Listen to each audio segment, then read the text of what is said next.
बिना मेहनत हासिल तक तो ताज नहीं होते, बिना मेहनत हासिल तक तो ताज नहीं होते।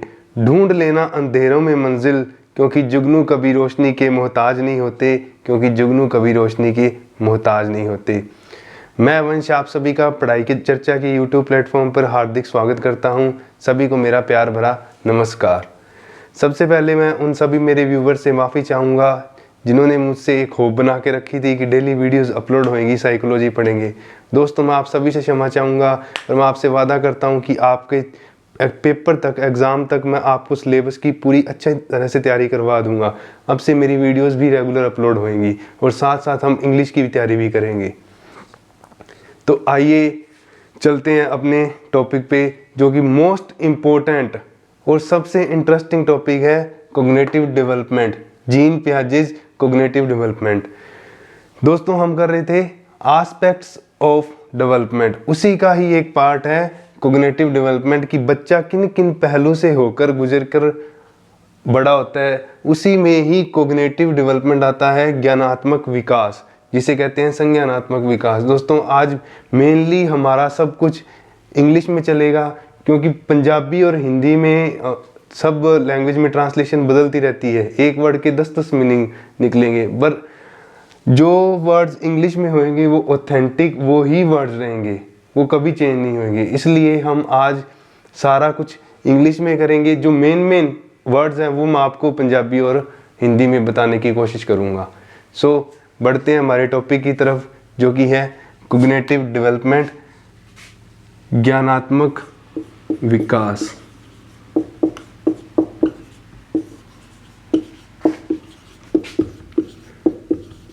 हिंदी में कहते हैं संज्ञानात्मक विकास।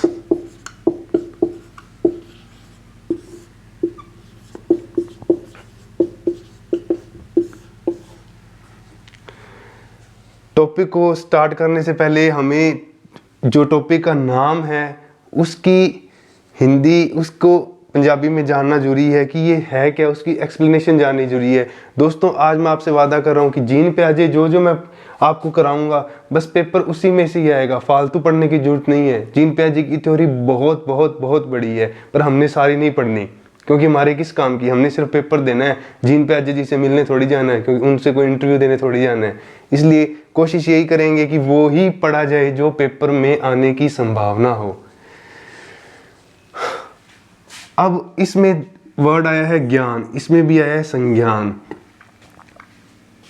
इसको साइड में लिखे ज्ञान, इसको तोड़ के लिखे संज्ञान, तो भी यहां से ज्ञान निकलता है। इसका मतलब है कोई भी इंफॉर्मेशन, कोई भी ज्ञान, कोई भी जानकारी जो हम अपने सराउंडिंग से हासिल करते हैं। कुछ भी हो सकता है। आपको क्या पता था कि ये फ़ोन है, आपको क्या पता था कि ये कैमरा है, आपको क्या पता था कि ये मार्कर है, किसी ने बताए इनके यूज़, फिर आपके दिमाग में वो बात बैठी। वो सब कुछ ज्ञान है, जो आप इधर उधर से इंफॉर्मेशन इकट्ठा कर रहे हो। एवरीथिंग दैट इज ज्ञान। बस ज्ञान की इतनी सी डेफिनेशन है कि जो भी हम नॉलेज, ज्ञान हासिल करेंगे, अपने दिमाग में बिठा लेते हैं, वो सब एक ज्ञान ही है। तो इसे क्या कहा गया है? कॉग्निटिव डेवलपमेंट, संज्ञानात्मक विकास, ज्ञानात्मक विकास इन पंजाबी।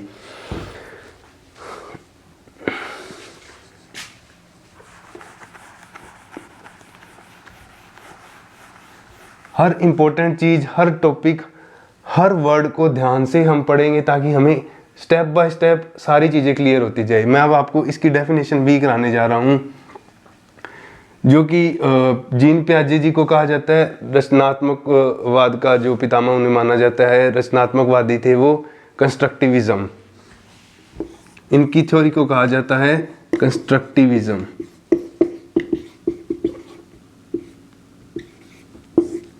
स्पेलिंग मिस्टेक हो आप देख लेना, कोई हमने इंग्लिश का पेपर देने नहीं जा रहे जो स्पेलिंग को बार बार चेक करेंगे। रचनात्मकवाद, रचनात्मकवाद।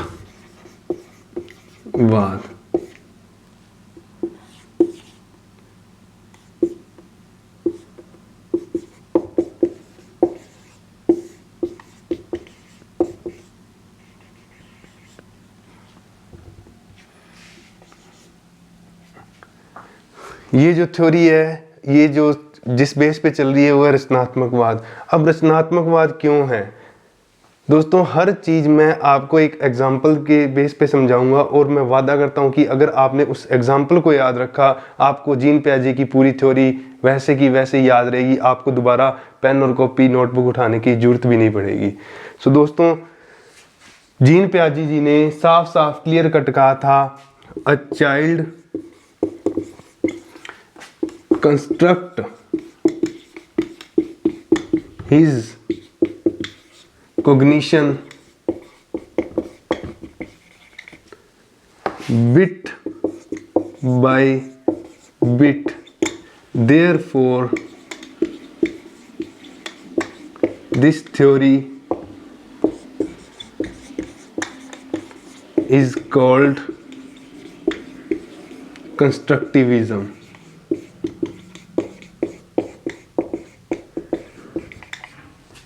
जीन पियाजे जी ने बिल्कुल साफ साफ कहा था कि एक बच्चा धीरे धीरे अपने कॉग्निशन को डेवलप करता है, अपने ज्ञान को, अपने दिमाग को विकसित करता है। अ चाइल्ड कंस्ट्रक्ट, एक बच्चा बिट बाय बिट धीरे धीरे अपने ज्ञान की, अपने कॉग्निशन की रचना करता है, इसलिए इनकी थ्योरी को रचनात्मकवाद का नाम दिया गया है। सो दोस्तों, ये डेफिनेशन एक बार आप लिख लीजिए।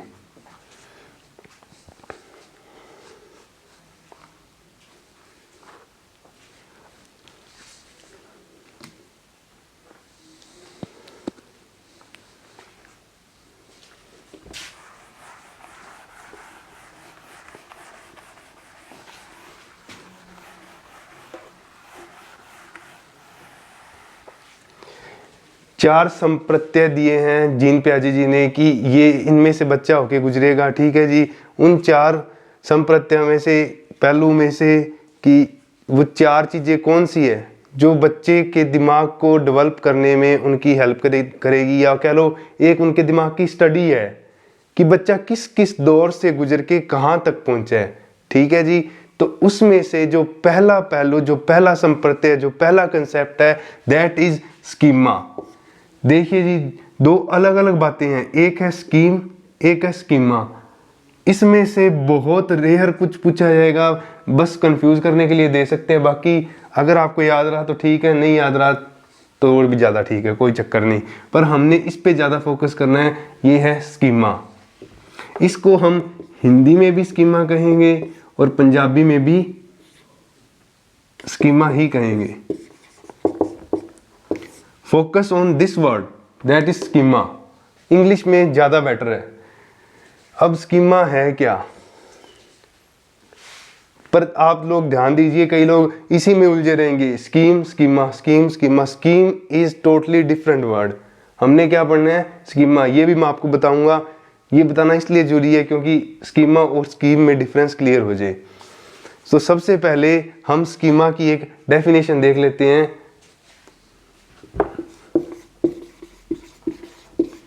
A mental development,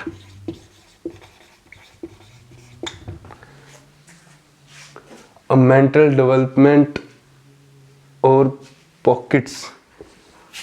mentally development की जगह फ्रेमवर्क अच्छा रहेगा।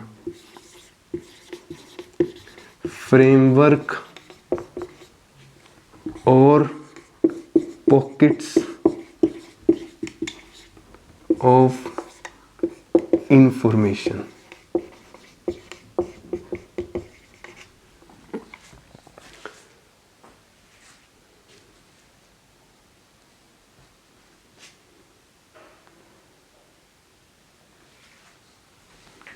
which organize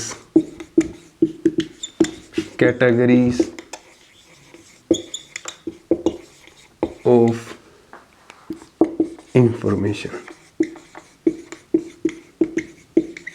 इंफॉर्मेशन क्या होता है, जानकारी, ठीक है जी। पॉकेट्स कह लो, छोटी छोटी थैलियां।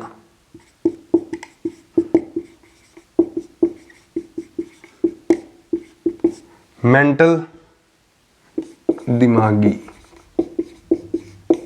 क्योंकि ये सारी थ्योरी दिमाग से रिलेटेड है, कॉग्निशन से रिलेटेड है, ज्ञान से रिलेटेड है, तो हम बार बार वर्ड आएगा मेंटल, आप ये मेंटल पागल वाला मेंटल मत समझ लेना, ठीक है जी। देसी भाषा में कि मेंटल हो गयो, पागल हो गयो, आप पंजाबी च भी कहते हैं मेंटल हो गया है, था गया दिमाग है था, वो मेंटल नहीं है। दिस इज मेंटल मतलब दिमाग। अ मेंटल फ्रेमवर्क और pockets of information which organise categories of information, छोटी छोटी ज्ञान की थैलियाँ जो कि बच्चा अपने अंदर ग्रहण करता है, बच्चा सीखता है, छोटी छोटी जानकारी, छोटे छोटे ज्ञान की चीज़ें। अब ये तो है नहीं कि पूरी बायोलॉजी, पूरी हिस्ट्री, ज्योग्राफी पढ़ सकता है, नहीं, छोटी छोटी इंफॉर्मेशन। पहले आप डेफिनेशन नोट कर लीजिए, उसके बाद मैं आपको बताता हूँ।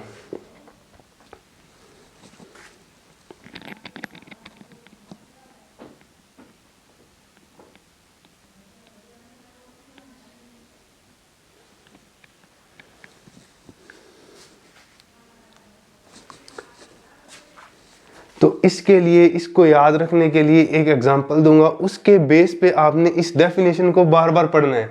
एग्जांपल को और डेफिनेशन को अगर आप रिलेट करोगे तो आपको जल्दी ये स्कीमा समझ आ जाएगा। जैसे मैं आपको बताता हूँ कि एक बच्चे ने घर पे कुर्सी देखी, ठीक है जी। अब क्या हुआ, उसने घर पे कुर्सी से रिलेटेड क्वेश्चन पूछने स्टार्ट कर दिए। ये किसकी बनी हुई है, इसका रंग ऐसे क्यों है, इसके कितने पैर हैं, वो सीखता गया घर से, जो जो उसको इन्फॉर्मेशन मिलती गई वो सीखता गया, ठीक है।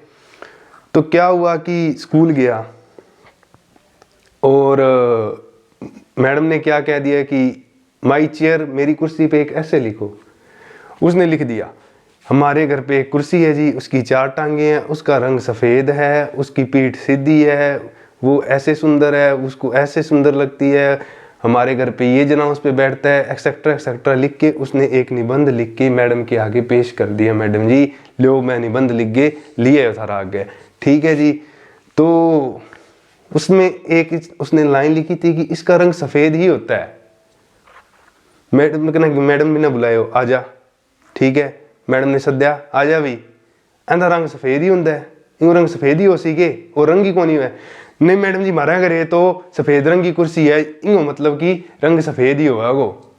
मैडम एक मारी खींच के क्या, चलो चल पहला तेन मैं दिखानी हाँ। बाहर लै गई, कुर्सियां का ढेर लग्या होया सी, आ देख भूरे रंग की कुर्सी, आ देख लाल रंग की कुर्सी, आ देख नीले रंग की कुर्सी।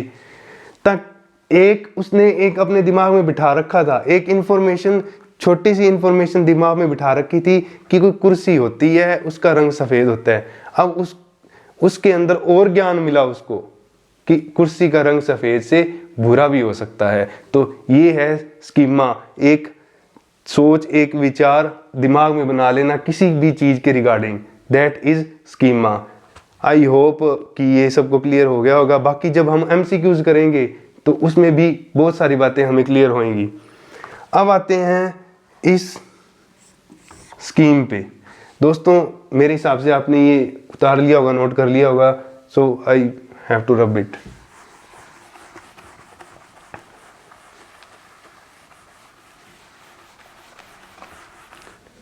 अब बात आती है स्कीम कि स्कीम क्या है। ऑर्गेनाइज्ड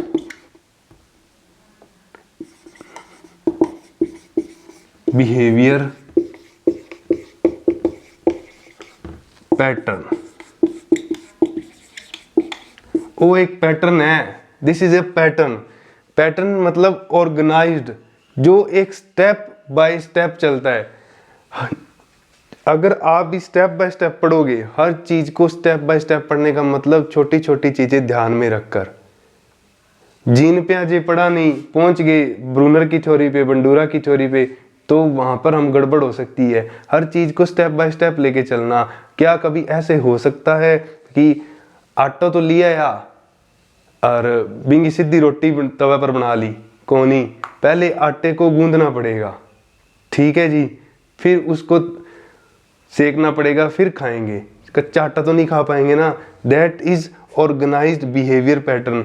एक बच्चा रोज स्कूल जाता है, सुबह उठता है, ब्रश करेगा, टॉयलेट जाएगा, नहाएगा, फिर अपनी ड्रेस पहनेगा, फिर शूज़ पहनेगा, तो वो रोज ही एक ऑर्गेनाइज्ड पैटर्न को फॉलो करेगा, उसे कहते हैं स्कीम। मेरे हिसाब से आपको समझ आ गई कि स्कीम और स्कीमा में क्या डिफरेंस है। बाकी दोस्तों कभी भी किसी को कोई प्रॉब्लम हो, मेरे टेलीग्राम चैनल का लिंक मैं बायो में डिस्क्रिप्शन में ज़रूर दे दूंगा, आप वहाँ उसको फॉलो करके एनी टाइम वहाँ पे क्वेश्चन मेरे को पुट कर सकते हैं, आई विल गिव आंसर। सो दोस्तों मेरे हिसाब से आपको क्लियर हो गया होगा कि स्कीम क्या है और स्कीमा क्या है और स्कीम क्या है, दोनों में डिफरेंस क्या है। तो इस वर्ड को मेरे हिसाब से भूलना ही बेस्ट है, क्योंकि हम दोनों में पजल ना हो। इसलिए एक छोटी सी डेफिनेशन ऑर्गेनाइज्ड बिहेवियर पैटर्न मैंने इसका आपको बता दिया, और एग्जांपल्स के थ्रू 2 एग्जांपल दिए हैं। एक बच्चा स्कूल जाता है, किस पैटर्न को फॉलो करता है, और एक स्कीमा की आपको मैंने एग्जांपल दे दी थी।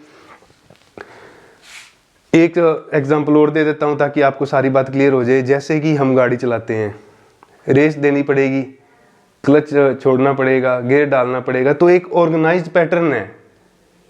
तो है को नहीं सीधो गियर डाल दियो गाड़ी भाजन लग जाएगी ना, सारा सिस्टम फॉलो करना पड़ेगा कि पहले गियर डालना पड़ेगा, फिर क्लच छोड़ना ही पड़ेगा, रेस देनी पड़ेगी। ठीक है जी, तो ये नोट कर लीजिए। इसके बाद हम स्कीमा के बाद जो 3 और संप्रत्यय, 3 और कंसेप्ट हैं उनको क्लियर करते हैं जी।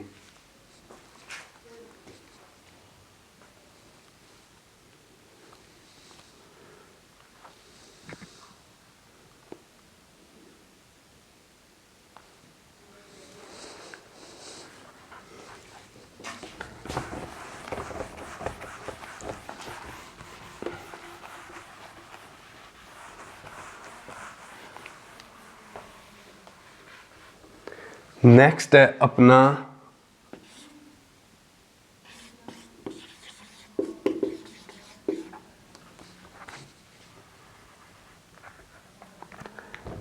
सिमुलेशन। एक सेकंड दोस्तों,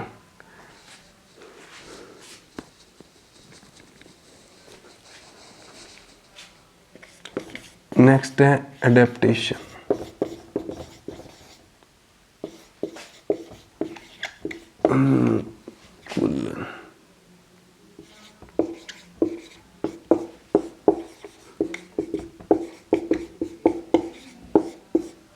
नोट करिए,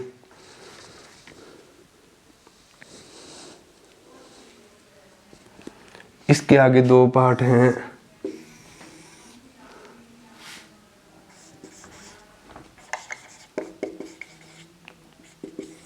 assimilation and accommodation।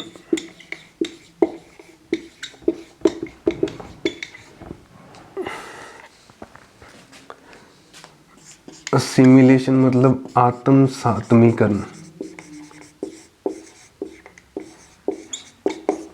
accommodation ये उतार लीजिए, नोट करिए इसको। accommodation इज समायोजन।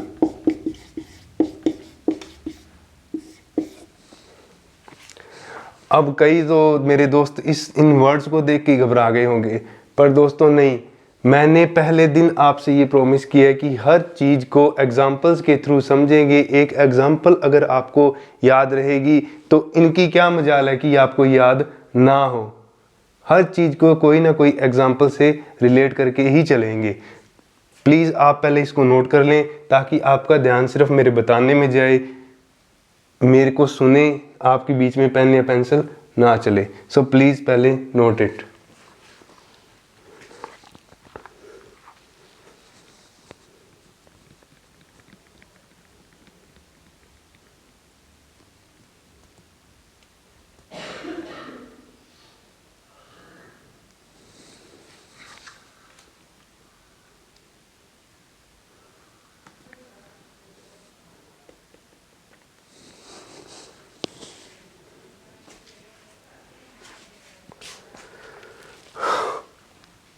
अब दोस्तों कोई भी हमें इंफॉर्मेशन मिली या स्कीमा बन गई, ठीक है, कोई इंफॉर्मेशन मिली, एक दिमाग में स्कीमा बन गई।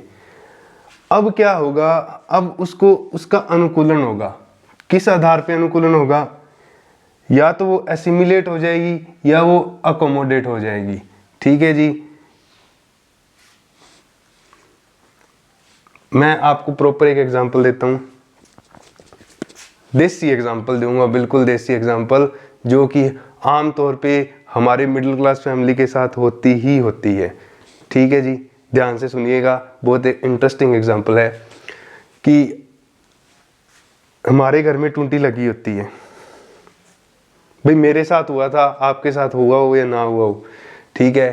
तो क्या हुआ कि एक बार किसी पैलेस में गए, पैलेस था, होटल था, याद नहीं आ रहा, किसी की शादी थी।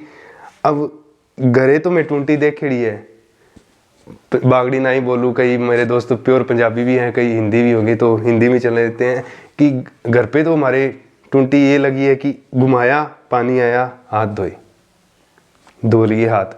ठीक है जी। अब स्कीमा तो मेरी यही बनी हुई है कि कहीं भी जाऊंगा, टूंटी चलाऊंगा और हाथ धुल जाएंगे, मेरे अंदर तो स्कीमा यही है। अब क्या हुआ कि पैलेस में चले गए, ठीक है, तो गया वॉशरूम से बाहर आया, उसके बाद क्या हुआ कि टूंटी लगी हुई थी। अब मैं घुमाऊं कहाँ से उसको, घुमाऊं तो वो हिले ना, ठीक है। अब करे तो करे क्या, पंगा हो गया, हाथ भी धोने जरूरी हैं, नए नए सिस्टम चल गए, कुछ समझ आए ना। तो छोटा था मैं, अब तो सारा कुछ नॉलेज है, पागल मत समझना मेरे को कि मैं खड़ा हो गया, कोई आए और हाथ धोए, अपने सारे ही, मेरे को पता है यही करते हैं मिडिल क्लास फैमिली वाले कि साइड खड़े हो जाते हैं, देखते हैं कोई और आएगा वो क्या करता है, उसी को देख के उसको फॉलो करेंगे। ठीक है जी, मैं साइड खड़ा हो गया, तो एक बंदा आया, उसने क्या किया, सीधा उसके आगे हाथ किया, पानी बाहर आया। जब जाके दिमाग में आयो, अरे आ की होगी, वो तो सीधो हाथ करे, वो हाथ लगाने की भी जरूरत को नहीं, ठीक है। और पानी हाथ धोने के लिए टैप में से बाहर आने लगा अपने आप, ऑटोमेटिक। तो स्कीमा बनी हुई थी कि एक टूंटी होती है, सीधा हाथ धो सकते हैं घुमा के, पर ये नहीं पता था कि और टेक्नोलॉजी भी आ चुकी है। अब क्या हुआ, स्कीमा में था कि टैप में से वाटर घुमा के, ऊपर से घुमा के, ठीक है जी। टैप में से वाटर कैसे आएगा, ऊपर से घुमा के। ये मेरी स्कीमा हो गई फेल। अब मैं उसको चेंज किया, मैंने एक नई इंफॉर्मेशन मिली मुझे, पुरानी इंफॉर्मेशन के अंदर एक नई इंफॉर्मेशन को मैंने फिट कर लिया। ठीक है जी। तो नई इंफॉर्मेशन क्या थी कि यार हाथ नीचे रखा भी पानी आवागो, और पंगो आ रहा रहेगा कि टैप के नीचे हाथ देने से भी पानी टैप में से बाहर आ सकता है, मतलब सेंसर लगे हुए हैं उसमें। तो वो उस इंफॉर्मेशन को मैंने अपनी पुरानी इंफॉर्मेशन में फिट कर लिया। तो ये क्या हुआ, एसिमिलेट। उसके बाद अकोमोडेशन भी हुई। अकोमोडेशन मतलब समायोजन, थोड़ा बहुत चेंज भी हुआ। मेरे मन में तो ये मेंटलिटी बैठी हुई थी, बनी हुई थी कि हाँ यार एक टैप में से घुमा के ही वाटर निकलेगा, पर मेरी मेंटलिटी को चेंज किया उस बंदे ने जो वहाँ हाथ धोने के लिए आया। अगर मैं वेट ना करता तो मैं भाजी यहाँ करके खड़े हो रही हूँ, मैं भी होटल में, मैं भी ब्याह में, उस शादी में कुछ खाने जोगा नहीं रहता क्योंकि मेरे हैंड वॉश नहीं थे। ठीक है जी, थे भी हैंड वॉश करके ही चीज़ें खाई करो, नहीं तो बीमारियाँ हो जाएगी। उस चीज़ को अकोमोडेट किया, समायोजन किया, पहले वाली इंफॉर्मेशन के अंदर इंफॉर्मेशन को फिट करके, नई इंफॉर्मेशन को फिट करके अकोमोडेट किया। उस इंफॉर्मेशन को थोड़ा बहुत चेंज भी किया कि यार ऐसी टैप भी हैं जिनके सेंसर लगे होते हैं, ऑटोमेटिक होती है, तो उसे कहते हैं एकोमोडेशन। मेरे हिसाब से इतनी बेस्ट एग्जांपल से आपको ये दोनों चीज़ें समझ आ गई होगी। ये था दूसरा कंसेप्ट, स्कीमा के बाद एडेप्टेशन। तीसरा है इक्विलिब्रियम।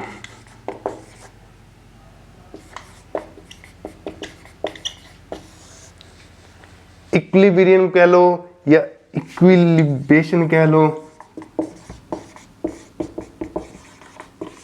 दोनों एक ही वर्ड हैं, और इसे पंजाबी में कहेंगे संतुलीकरण।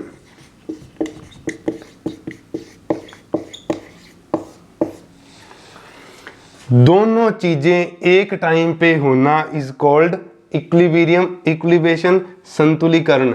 मैं वहां पे खड़ा था, मेरे को इंफॉर्मेशन मिली कि इसी तरह से भी हाथ धोए जाते हैं, ऑटोमेटिक चीज है, सेंसर लगे हुए हैं, पानी आएगा हाथ नीचे करने से टूटी के, ठीक है जी। और एकोमोडेशन भी सेम टाइम पे हुआ, इंफॉर्मेशन डाल के पुरानी इंफॉर्मेशन में थोड़ा बहुत चेंजेस हुए, दैट इज समायोजन एकोमोडेशन। दोनों चीजें एक साथ हुई तो मतलब क्या हुआ कि इक्विलिब्रियम हो चुका है, संतुलीकरण हो चुका है।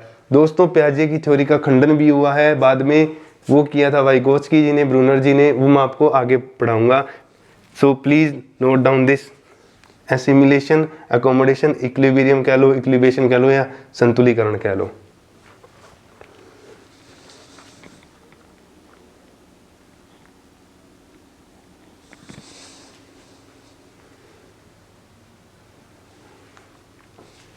दोस्तों वैसे तो ये तीन है, स्कीमा पहला, दूसरा एडेप्टेशन, तीसरा है इक्विलिब्रियम या इक्विलिब्रेशन। हमने क्या किया, अगर इस चीज को वर्ड को नाम देके एडेप्टेशन, अनुकूलन के आगे 2 पार्ट कर दिए और 3 पार्ट इसके बना लिए। अगर 4 बनाने हैं तो 1 2 ये हट जाता है, फिर एडेप्टेशन 2 3 4। पर नहीं, हमने ऐसा नहीं करना, हमने सिर्फ 3 बना के ही पढ़ना है। एसिमिलेशन और अकोमोडेशन एडेप्टेशन के ही पार्ट है, अनुकूलन के ही पार्ट है, उनके अकॉर्डिंग ढलना। एसिमिलेशन और समायोजन के अकॉर्डिंग ढलना, दैट इज कॉल्ड अनुकूलन। ठीक है जी, मेरे हिसाब से ये कंसेप्ट आपको क्लियर हो गया होगा। आगे हम 4 स्टेजेस, जीन प्याजे की 4 स्टेजेस पढ़ने जा रहे हैं। सो आई होप सबने नोट कर लिया होगा। अब मैं इसको रब करता हूँ। अच्छा, एक छोटी छोटी डेफिनेशन एसिमिलेशन की, स्कीमा की और अकोमोडेशन की, आप अगर नोट करना चाहे तो कर सकते हैं। मेरा फ़र्ज है नोट करवाना, तो मैं ज़रूर नोट करवाऊंगा। तीनों चारों की एक छोटी छोटी डेफिनेशन आप नोट कर लीजिए। स्कीमा की मैंने पहले नोट करवा दी, अब मैं एसिमिलेशन और अकोमोडेशन की और इक्विलिब्रियम की आपको डेफिनेशन नोट करवा देता हूँ। अब अपना पेन पेपर उठा सकते हैं जी आप।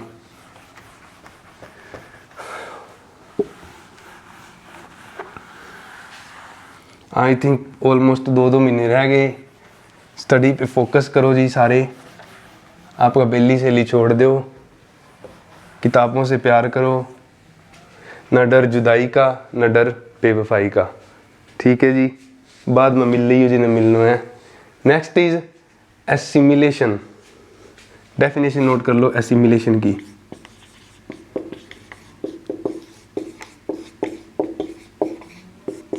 Assimilation, the process through which we take new information।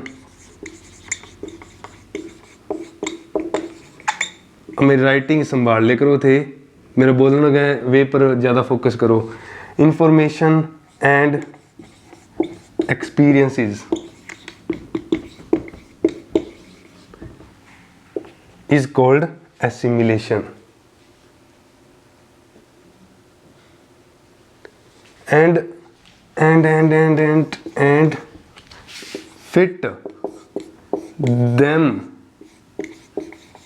in existing knowledge।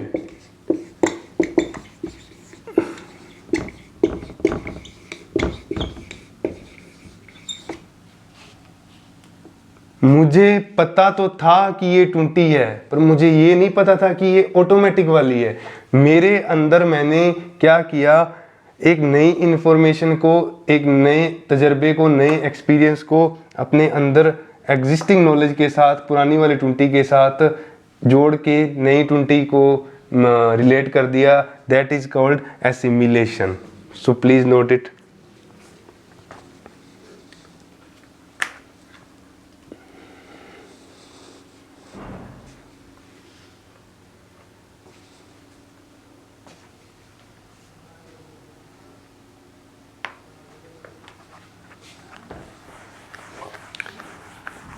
Accommodation की आगे डेफिनेशन लिखते हैं और डेफिनेशन ही रट्टो ना हमारी है, जी पहले रट्टा चढ़ाइड़ा है। 10वीं 12वीं तक हमने जो क्रैम किया है, रट्टे मार मार के आगे तक आए हैं, उन चीज़ों को छोड़ के अब चीज़ें समझने वाली हैं। पेपर में कोई कुछ लिखना नहीं है अपनों ने, सिर्फ अपनी नॉलेज के बेस पे टिक करना होगा, OMR शीट फिल करनी होगी, अपने अपने गुरुजनों को याद करके, अपने अपने परमात्मा को याद करके फिल करना, साथ आके वो आपके हेल्प करेंगे। पर्सनल एक्सपीरियंस पे बोल रहा हूँ।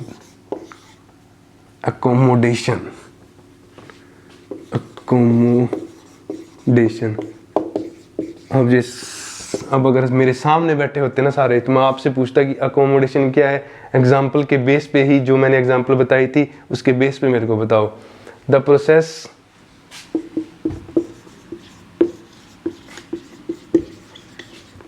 By which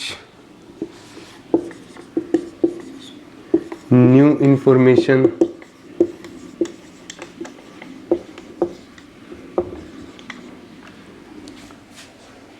the process by which new information or experiences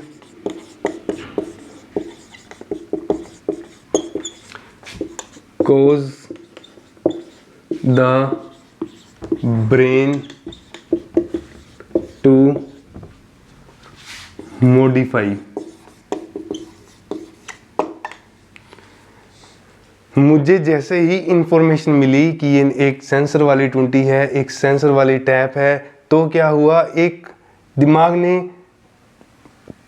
एक उस इंफॉर्मेशन ने मेरे दिमाग को चेंज कर दिया कि हाँ ऐसे भी कोई चीज़ हो सकती है। That is called accommodation. नए तजर्बे ने क्या किया, दिमाग को मॉडिफाई करने पे मजबूर कर दिया कि यार आंखों से देख रहा हूँ ये जादू, पर भरोसा करने में शक तो हो रहा है, पर भरोसा करना पड़ेगा क्योंकि अपनी आंखों से देख रहा हूँ, अपने एक्सपीरियंस से उसको टच करके भी देख रहा हूँ, नया तजुर्बा अपने अंदर फिट कर रहा हूँ।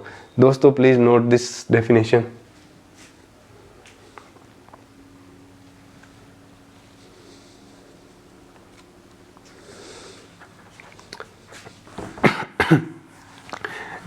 जो डेफिनेशन इक्विलिब्रियम की है ना, वो उसमें से पहली बात तो पेपर कभी इतना पूछा नहीं जाता, फिर भी आपको मैंने बता दिया कि एक दोनों सेम टाइम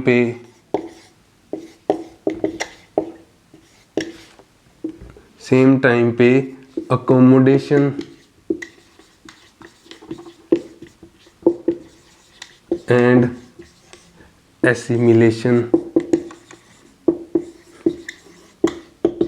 दोनों में बैलेंस हो जाना, ठीक है, एंड बैलेंस बिटवीन देम। अपने क्या है, नोट्स बनाने के लिए एक बड़ा बड़ा मोटा मोटा देखना होता है कि कहना क्या चाह रहा है, किसी को सुनानी थोड़ी है डेफिनेशन। सुनाएंगे तब ना जब हमारा पेपर क्लियर हो जाएगा, तब बताएंगे हम यहाँ से पढ़े थे, इन सर ने हमें ऐसे पढ़ाया था, इनकी वीडियोस देख के यहाँ तक पहुँचे हैं। बाकी मैं ज़्यादा को नहीं बोलूँ, मन ध्यान है, फिर वह फुकरी हो जाएगी। बोलना भी नहीं चाहिए जब तक पेपर क्लियर ना हुआ है। सारे पास डिंडोरा पीट दें, हमें आता है, पेपर आए 150 में से 60-65 नंबर लेके आ जाएं, तो कैसी के पट गया या क्या करके आया। आज आप साइकोलॉजी सीख रहे हो, ठीक है, आप ज्ञान का प्रदर्शन करने लग जाओ। This is accommodation, this is assimilation, this is schema. जब एग्जाम हो, रिजल्ट आए, सारी स्कीमा स्कूमा बेड़ी वेड़ी हो है ना जी, यहाँ को नहीं कर रहा हूँ। पेपर के बाद चाहे अपने ज्ञान का प्रदर्शन करते रहना, जब रिजल्ट आ जाए अभी नहीं प्रदर्शन करना, चुपचाप से मेहनत करनी है, ठीक है जी। शोर क्यों कौन मचाएगी आपकी कामयाबी। नेक्स्ट करने जा रहे हैं हम सबसे important topic, Piaget's stages of development. Jean पियाजे जी स्टेजेस बनाई थी, वो स्टेजेस पढ़ने जा रहे हैं। डेवलपमेंट, वैसे तो मैंने सोचा था कि 2-3 वीडियो बनाऊंगा जीन पियाजे पर, जो पहले कंसेप्ट अलग थे और स्टेजेस ऑफ डेवलपमेंट अलग से, दोनों की 2-3 वीडियो बनाऊंगा, पर नहीं, मेरे को लगा कि 3-4 दिन से ऑलरेडी वीडियो नहीं आई, तो मेरे को कुछ मेरे रिलेटिव्स की फ्रेंड की कॉल भी आई कि जल्दी से जल्दी नेक्स्ट अपडेट दो अपना। सो हम दोनों कंसेप्ट को एक ही वीडियो में क्लियर करेंगे।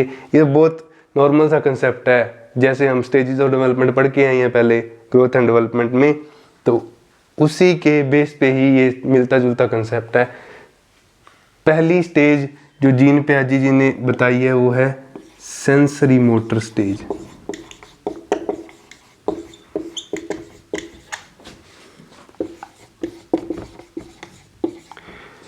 पंजाबी में कहते हैं संवेदी गामक अवस्था।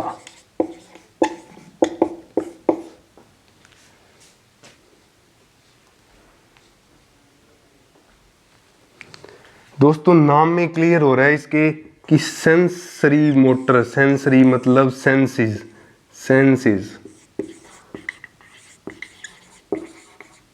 सेंसेस क्या होता है? ज्ञान इंद्रियां। सेंस ऑर्गन पढ़े हैं नहीं?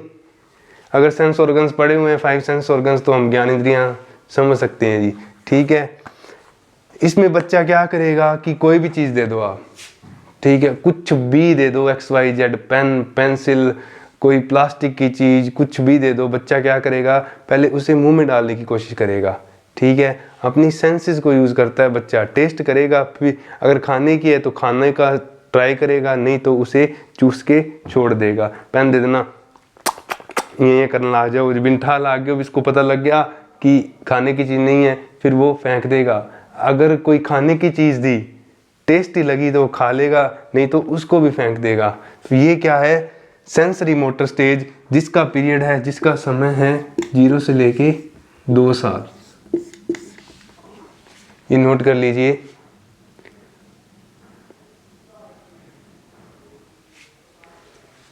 इसमें बच्चा क्या करेगा? यूज ऑफ सेंसेस, इंद्रियां नाल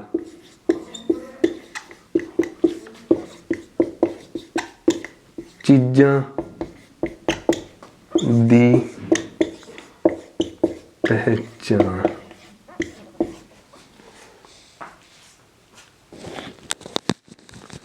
नोट कर लो दोस्तों ये।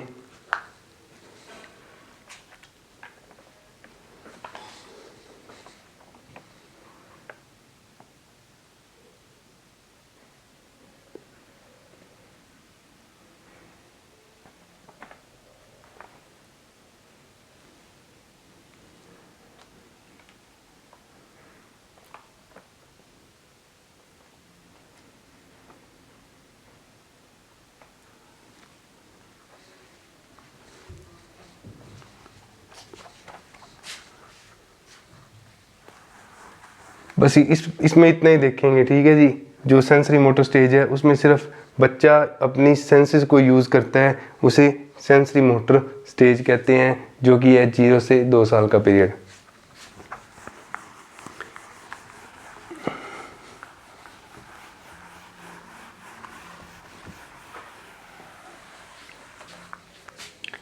नेक्स्ट है हमारी pre operational stage.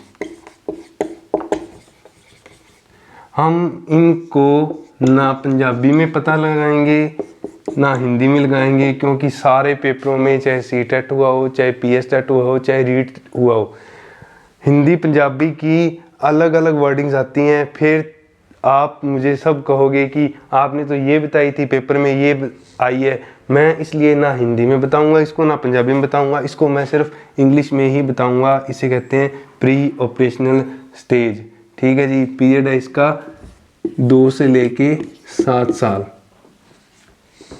Pre operational stage अपने मुंह पे बैठ जाएगी, जितनी बार इसको रीड आउट करेंगे मुंह पे बैठती जाएगी ये।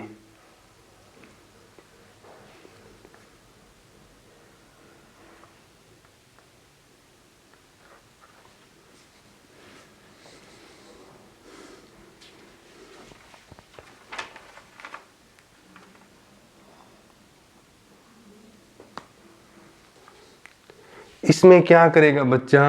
अपने ज्ञान के द्वारा, अपनी नॉलेज के द्वारा लैंग्वेज को रिप्रेजेंट करेगा। अब बच्चा सीखने लग गया, बच्चा बड़ा हो गया, 2 साल का हो गया, जो जो वर्ड्स वो सीखेगा उन्हें रिप्रेजेंट भी करना सीख जाएगा। नॉलेज, नॉलेज इज, लिख लो आप, knowledge is represented by language. अब लैंग्वेज सीख गया, सेंसरी मोटर में क्या था, जो भी बच्चे को फील होएगा वो रो के बयान करेगा। ठीक है जी। इसमें क्या है, बच्चा अब लैंग्वेज अपनी मदर टंग में वो अपने नॉलेज को रिप्रेजेंट करने लायक हो चुका है। ये अवस्था कौन सी है, प्री ऑपरेशनल स्टेज। इसमें बच्चे के अंदर आती है ईगो सेंट्रिज्म। ये वर्ड नोट करिए, मोस्ट इंपोर्टेंट वर्ड है, इसमें से पेपर जरूर पूछा जा सकता है।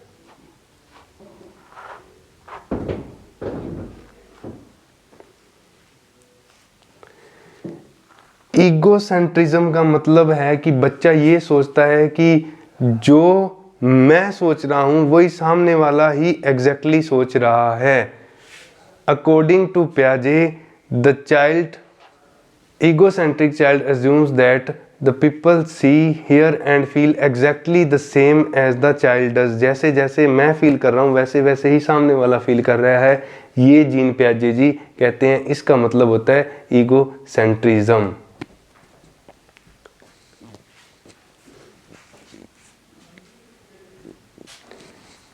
जो बच्चा देखेगा ना वही फील करेगा।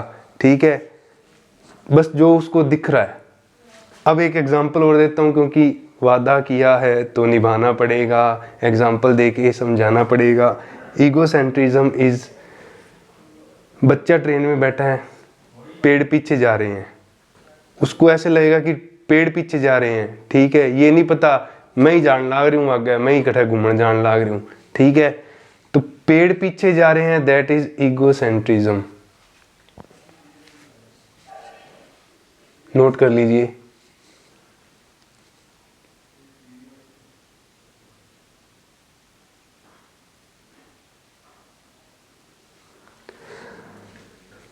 थर्ड है, इस एज में क्या होता है, एनिमिज्म। एनिमिज्म को कहते हैं जीववाद।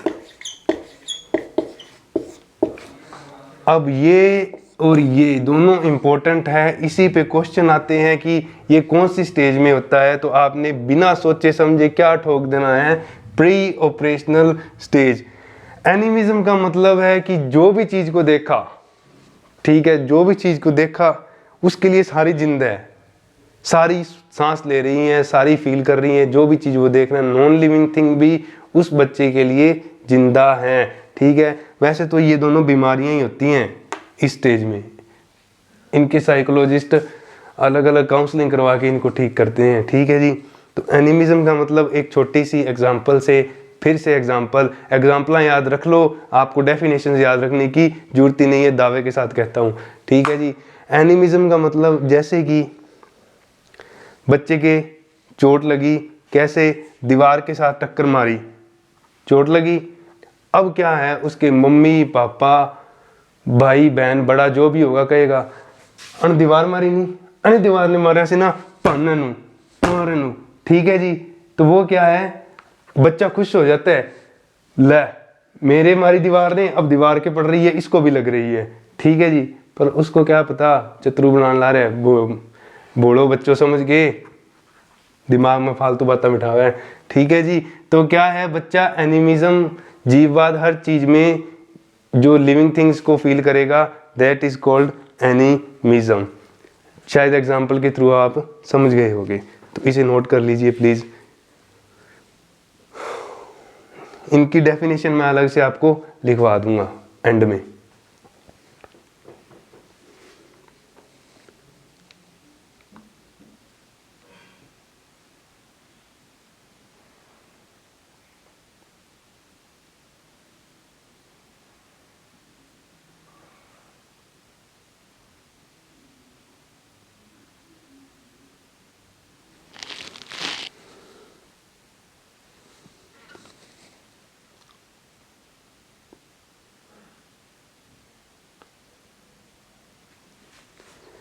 अच्छा, एक चीज और इसमें क्या होता है कि लैक ऑफ कंजर्वेशन होगा, lack of conservation concept. Lack of conservation concept का मतलब फिर से एग्जांपल के थ्रू समझेंगे कि जैसे एक लंबा गिलास है और एक चौड़ा, क्वांटिटी दोनों में सेम आएगी, ठीक है, पर बच्चे को क्या लगेगा कि ये अगर लंबा गिलास है तो इसमें मैंगो शेक ज़्यादा आएगा, मैं तो इसमें पीऊँगा, ठीक है। तो ये इस स्टेज में इसकी कमी होती है, लैक ऑफ कंजर्वेशन कंसेप्ट की। इसे भी आप प्लीज़ नोट कर लीजिए।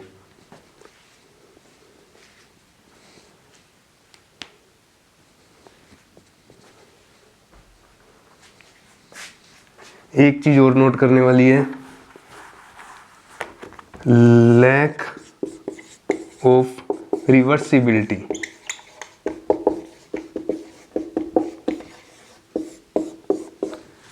लैक ऑफ रिवर्सिबिलिटी का मतलब क्या है, जैसे कि बच्चे से पूछ लिया कि 2 और 3 कितने होते हैं, 4, या कह लो कि 2 से बड़ा क्या है, 4, ठीक है, और बच्चे से पूछ लिया अब 4 से छोटे 2 वर्ड बता, तो वो सोचेगा कि आके पूछ लिया मैंने कहूँ मन तो इतो ही आवो, मैनू तो नहीं पता सी 2 तो बड़ा 4 होंगे है, 4 तो छोटे केड़े होंगे है, ये नहीं पता। That is the concept of reversibility. बच्चा रिवर्स करके चीज़ों को नहीं समझ सकता, उल्टे पुल्टे तरीके से इस स्टेज में बच्चा नहीं समझ सकेगा, क्योंकि that is pre operational stage. Operation से पहले की स्टेज है, जब उसका ऑपरेशन हो जाएगा, मजाक में कह रहा हूँ, सच में मत समझ लेना, जब उसका ऑपरेशन हो जाएगा अगली स्टेज में, तो ये बच्चा उस स्टेज में सारी चीज़ें समझने लग जाएगा, ठीक है जी।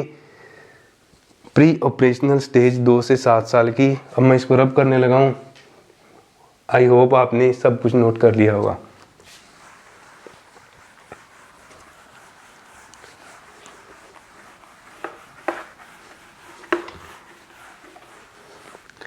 Next is concrete operational stage, जिसका समय है 7 से 11 वर्ष का, ठीक है जी। ये स्टेज तो बहुत ही सौखी है, जो चीज़ें बच्चा उसमें नहीं कर रहा था पहले वाले स्टेज में, इस स्टेज में आके वो सारी चीज़ें कर रहा है, ठीक है जी। वो चीज़ें आप इसमें लिख सकते हैं। अब बच्चे के अंदर कंजर्वेशन भी आ जाएगी, बच्चे को पता लग जाएगा कि सही गिलास में दे दो, कई जेड़े मर्जी गिलास दे दो, मैं पी लाँगा, मैंने पता है बराबर क्वांटिटी है, ज़्यादा मेरे नाल ना मत्था मारने की लोड़ नहीं हैगी, ठीक है। कंजर्वेशन आ गया, रिवर्सिबिलिटी भी इस स्टेज में आ जाएगी।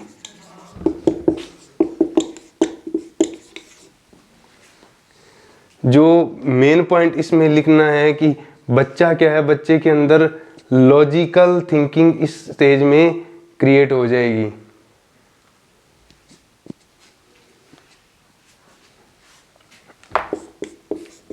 लॉजिकल थिंकिंग, लॉजिकल थिंकिंग कि लाइट कैसे जल रही है, बटन दबाएंगे बिजली आ रही है तो लाइट जलेगी, ठीक है, ये होती है लॉजिकल थिंकिंग। ये क्वेश्चन सीधा सीधा पूछा हुआ है पेपरों में कि लॉजिकल थिंकिंग कौन सी स्टेज में होती है, बिना सोचे समझे आंसर देना है। कंक्रीट ऑपरेशनल स्टेज में क्या होती है, लॉजिकल थिंकिंग होती है, ठीक है जी। दोस्तों, रिवर्सिबिलिटी की एग्जांपल मैं दे देता हूँ। क्ले से बच्चे ने कोई चीज़ बनाई, ठीक है, उस स्टेज में क्या था, अब वापस उसको क्ले बनानी नहीं आ रही, उसने चीज़ बना तो दी, इसमें रिवर्सिबिलिटी आई, क्ले को वापस वो गोलमोल कर देगा, ठीक है, उससे चीज़ें बनाने का। That is the concept of reversibility. Please note it, इसमें ये मेन पॉइंट है लॉजिकल थिंकिंग का।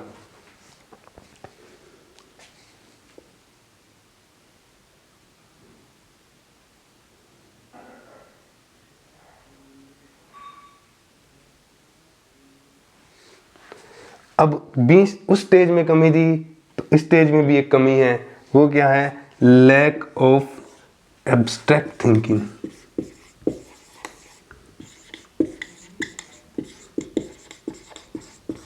एब्स्ट्रैक्ट थिंकिंग, एब्स्ट्रैक्ट का मतलब है मूर्त चीज़ें, अमूर्त चीज़ें, सॉरी, मूर्तता कमी है। जैसे कि बच्चा क्या है, शायद मैं इसको अगली स्टेज में समझाऊं तो बेटर रहेगा, फॉर्मल ऑपरेशन पर यहीं पे समझ लो आप, क्योंकि अगली स्टेज में वो क्लियर हो जाएगा। आपको सिर्फ इतना ध्यान रखना है, नेक्स्ट जो स्टेज होगी उसमें एब्स्ट्रैक्ट थिंकिंग बच्चे में आ जाती है। ठीक है जी। एब्स्ट्रैक्ट थिंकिंग का मतलब ये है कि बच्चे ने जो देखा वो उसी को यही सोचेगा अमूर्त है। ठीक है। अगर उसको उसके दादाजी दिख रहे हैं तो वो दादाजी वहाँ पे प्रेजेंट हैं। ठीक है। अब अगर बच्चा थोड़े दिनों तक दादाजी से नहीं मिलेगा तो कई बार कहते हैं, नहीं ले आपका दादा ने को नहीं पहचान ला रहे हो, आपकी मम्मी ने नहीं पहचान, आप मम्मी तो साथ रहती है, आपके ताई ने नहीं पहचानदा। क्यों होता है वो? क्योंकि उसमें लैक ऑफ एब्स्ट्रैक्ट थिंकिंग होती है। ठीक है जी। जो वो देखेगा, जो उसके साथ रहेगा, उसको लगेगा कि वो ही जिंदा है, बाकी संसार में है ही नहीं। ठीक है। अब मेजर एग्जांपल देता हूँ, बच्चे को अगली स्टेज में क्लियर हो जाएगा कि देश का कोई राष्ट्रपति है, राष्ट्रपति से मिला तो नहीं पर है ना, that is abstract thinking. I think समझ आ गया होगा। फिर भी अगर कमी लगे, कोई चीज़ ना समझ आए, any time message me on Telegram, note it.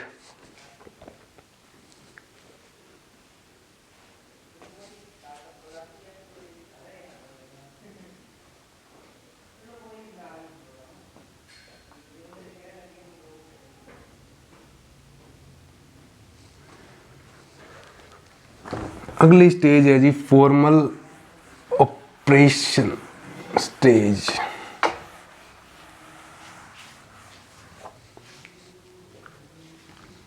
Fourth stage है फॉर्मल ऑपरेशनल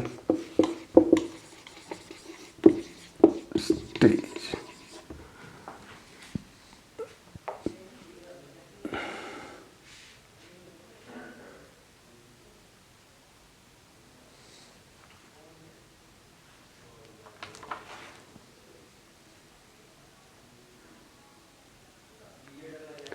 इसका टाइम 11-12 ईयर्स और अबव, उसके बाद का समय फॉर्मल ऑपरेशनल स्टेज।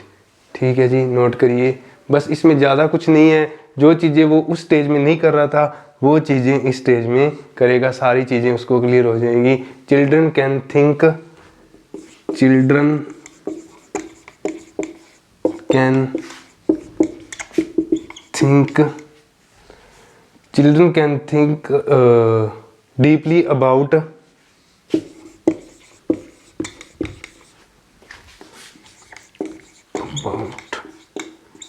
डीपली किसके लिए, अबाउट किसके लिए? जो चीज़ें कंक्रीट ऑपरेशनल स्टेज में छोड़ी थी, जो कमियां थी, वो क्या है अब इसमें पूरी हो जाएंगी।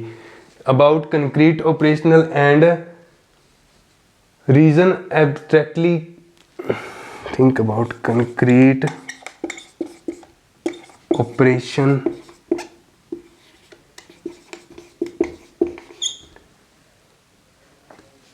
and reason abstractly and hypothetically।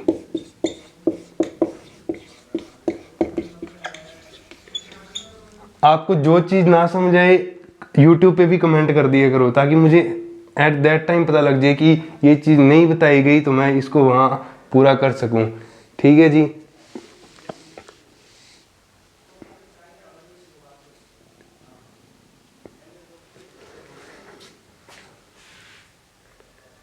इसको रब करके हम ये लिख दें, अबाउट इवेंट्स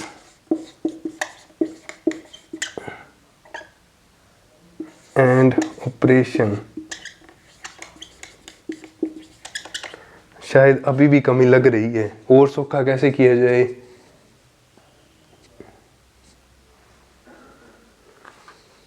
इसको छोड़ो, एंड कैन लिख दो।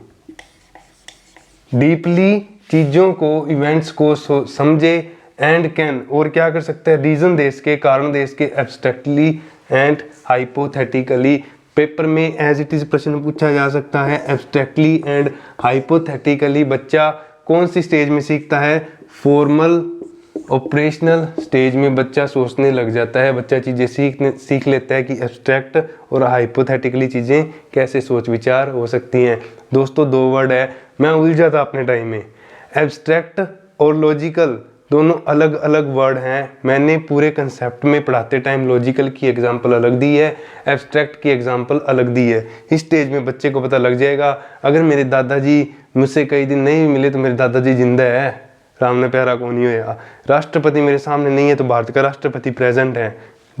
ये किस स्टेज में पता लगेगा, फॉर्मल ऑपरेशनल स्टेज में पता लगेगा। यही हमारी कोग्निटिव डेवलपमेंट की stages of development concept clear होता है, पूरा होता है। एक छोटी सी चीज़ रह गई है, बतानी जरूरी है, पेपर में इम्पोर्टेंट नहीं है इतनी, पर अगर आपके ध्यान में होगी तो बाई चांस, आज तक तो आई नहीं, बाई चांस अगर आ भी गई तो आपका कंसेप्ट वो थोड़ा बहुत माइंड में पड़ा होगा, पेपर को देख के आइडिया लग जाएगा, ऑप्शंस अलग करने के लायक हो जाओगे आप। तो वो भी है, मेरे हिसाब से पढ़ना जरूरी है।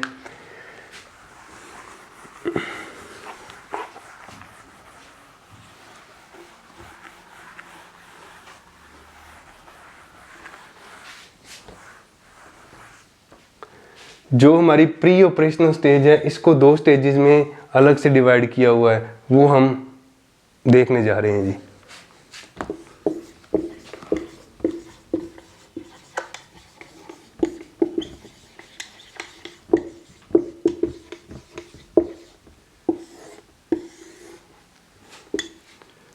प्री ऑपरेशनल स्टेज को 2 हिस्सों में डिवाइड किया हुआ है। एक है प्री कंसेप्चुअल, एक है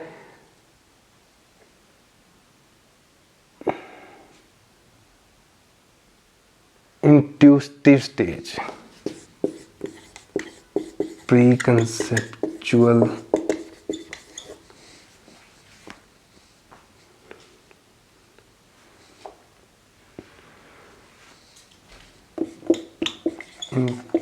इंट्यूटिव स्टेज, नोट कर लीजिए दोस्तों। प्री कंसेप्चुअल का टाइम बताया है 2 से 4 वर्ष, और रेस्ट ऑफ द जो पीरियड है वो आ जाता है उसमें इंट्यूटिव स्टेज में, जो है 4 से 7 साल की। ठीक है जी।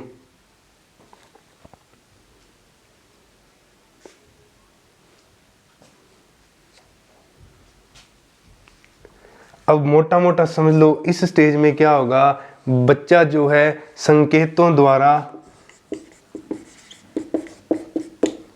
सूचकों द्वारा चीज़ों को रिप्रेजेंट करेगा। जैसे कि उसने सीख लिया कोई चीज़ को, मेरे पापा ऐसे लगाकर क्या कर रहे हैं, फ़ोन पे बात कर रहे हैं, तो वो क्या करेगा, अपना ज्योमेट्री बॉक्स उठा के हेलो किया, क्या हाल है, क्या कर रहे हो, की कर दे हो, की खादा, ऐसे करने लग जाएगा जैसे जैसे अपने सराउंडिंग में सीखेगा। कुछ बच्चे क्या करते हैं, चप्पल को भी उठा के हेलो हेलो करने लग जाते हैं, फिर मम्मी आवा है चपेट मारा है, आ चप्पल है तेरे बाप को, फ़ोन को नहीं, ठीक है नहीं, तो समझ गए। इंट्यूटिव स्टेज में थोड़ा बहुत बच्चे को क्लियर होना लग जाएगा। ठीक है जी। कंसेप्ट ऑफ रिवर्सिबिलिटी जैसे आ जाता है, वो चीज़ें इस चीज़ में, इस स्टेज में आके क्लियर हो जाती हैं। जो चीज़ें देख लो कि जो उसको क्लियर हुआ है ना, इसमें वो संकेतों के द्वारा है, इसमें पूरी तरीके से अंडरस्टैंड हो जाता है। ठीक है, पढ़ना है पढ़ लेना, बाकी इतना मेरे हिसाब से कोई इशू है नहीं, पेपर में आने के चांसेस नहीं है। यही हमारी जीन पियाजे जी की थ्योरी ख़त्म होती है जी। आस करूँगा एक कि आपको पढ़ाने का तरीका पसंद आया होगा। एग्जाम्पल्स के थ्रू सारी चीज़ें क्लियर करा रहा हूँ। तो अगर फिर भी किसी को कोई प्रॉब्लम आ रही है तो आप मेरे टेलीग्राम ग्रुप और यूट्यूब पे कमेंट करके उन चीज़ों को पूछ सकते हैं।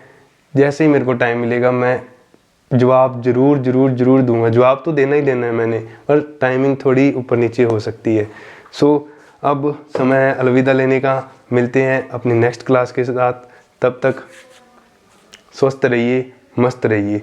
ठीक है जी, नमस्कार।